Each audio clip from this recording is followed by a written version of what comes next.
Good day. My name is Afolabi Samuel, and today we'll be talking about how to receive your blessings from God. In the beginning, in the book of Genesis, chapter 1, verse 27, the Bible says that God created people in his image, both male and female.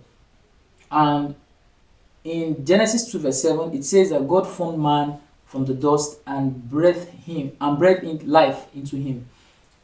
The word formed shows that God made man in a special way, and he created woman from man's rib, which is slightly different from what we have in Genesis 1 verse 27. The word created is different from the word formed. When you create something, it is different from when you form something.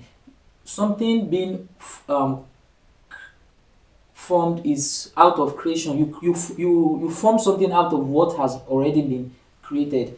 And this shows that God has created us before he formed us in his image. And then if you look at the book of Jeremiah chapter 1 verse 5, God told Jeremiah that he knew him before he formed him in his mother's belly.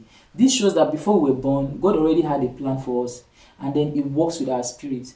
Before we were born, before our flesh was created, before we were born out of our parents, God already has created our blessings. He has created everything we will need, everything we want. He had everything in place before we were created, before we were formed in our mother's belly, and then he works with our spirits. And if you look at the book of John chapter 4 verse 24, it tells us that God is spirit. So as we receive what God has for us, we need to connect with him in our spirit. We need to align with God in our spirit at all times so that we can receive every blessing that he has in plan for us. And then in the book of, if you also look at the book of Genesis chapter 1 verse 28, God blessed man and women even before they had bodies. All our blessings are in the spirit realm because God is spirit. Before we became flesh, God has blessed us, and now it is left for us to align ourselves in the spirit in order to tap from these blessings at all times, at all dimensions.